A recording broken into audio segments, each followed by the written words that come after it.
ये जो हमें दुख मिलते हैं ना, ये पाप के कारण मिलते हैं। लोग मारे घूम रहे हैं, दुख मिटाने के लिए सोचते हैं कोई जादू कर दे, कोई टोना कर दे, कोई जंतुर बांध दे, कोई आशीर्वाद दे दे। अरे काहे को पागल हो? यदि तुम अच्छे आचरण करते हो, भगवान नाम जप करते हो, सद्धर्म से चलते हो, तो तुम्हें किसी से आशीर्वाद मांगने की जरूरत नहीं। बात मान लीजिए, प्रार्थना मान लीजिए। दिखावे में लाखों लोग अपने जीवन को नष्ट करने के लिए तैयार हैं। ये माया का ही तो दिखावा है, जिसमें जन्म के जन्म हमारे नष्ट होते जा रहे हैं। सत्य मार्ग को क्यों नहीं पकड़ते हो? किसी के आशीर्वाद की जरूरत नहीं आपको आनंद प्राप्ति के लिए। आप आनंद के बच्चा हो, आनंद स्वरूप हो। जिनसे आशीर्वाद मांगते हो उनके अंदर जो आत्म तत्व बैठा है वो तुम्हारे अंदर बैठा है। वही संपूर्ण आनंद लिए तुम्हारे अंदर बैठा है। तुम्हें किसी से गिगियाने की जरूरत नहीं।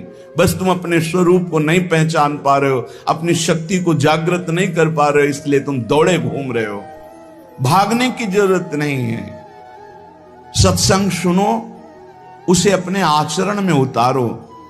ये बात आप कागज में लिख लो, चाहे दिमाग में लिख लो। जब तक आपके आचरण शुद्ध नहीं होंगे, जब तक आप भजन नहीं करोगे, जब तक आप दूसरों को सुख नहीं दोगे, मन वचन कर्म से किसी को भी दुख नहीं पहुंचाना, तब तक आप भागे। और यहां से लेकर ब्रह्मलोक तक अगर आपको सुख मिल जाए तो बता देना।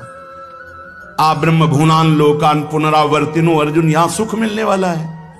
आ ब्रह्म स्तंभ पर्यंतम सर्वम मायामयम जगत, यहां सुख मिलने वाला है। अगर सुख सिंधु भगवान का भजन नहीं करेंगे, बैठ के अपने घर में बैठकर आधा घंटा भजन नहीं करेंगे, मारे घूम रहे हैं, मारे घूम रहे हैं, सोच रहे हैं ये भगवान का अवतार है, हमारा कल्याण हो जाएगा।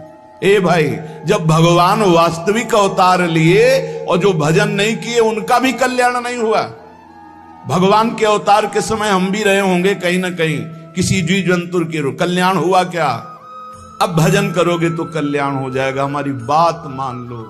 बार बार आपको कभी कड़वे शब्दों में, कभी मीठे शब्दों में बताते हैं, ए भाई बचपन से भगवान के मार्ग में लगे हुए हैं, हमको अपना कर्म भोगना पड़ रहा है।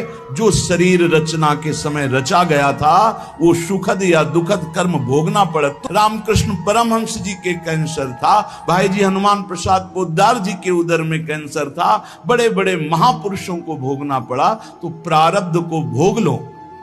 ये भोगने की सामर्थ्य नाम जप से आ जाएगी, और नाम जप करके जन्म मरण के चक्र से मुक्त हो जाओ। मान लो मेरी बात।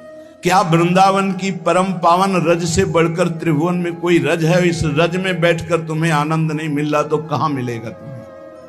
क्या भगवान नाम से बढ़कर कोई अमोघ शक्ति है जो भगवान को अधीन कर सके?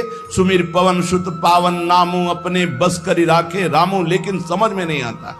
ये जीव सोचता है कोई तपस्वी, कोई सिद्ध से हमारे दुख दूर हो जाए। नहीं, भगवान के वचन सुन लीजिए। दैवी हेषा गुणमयी मम माया दुरत्तया मामेव ये प्रपद्यन्ते माया में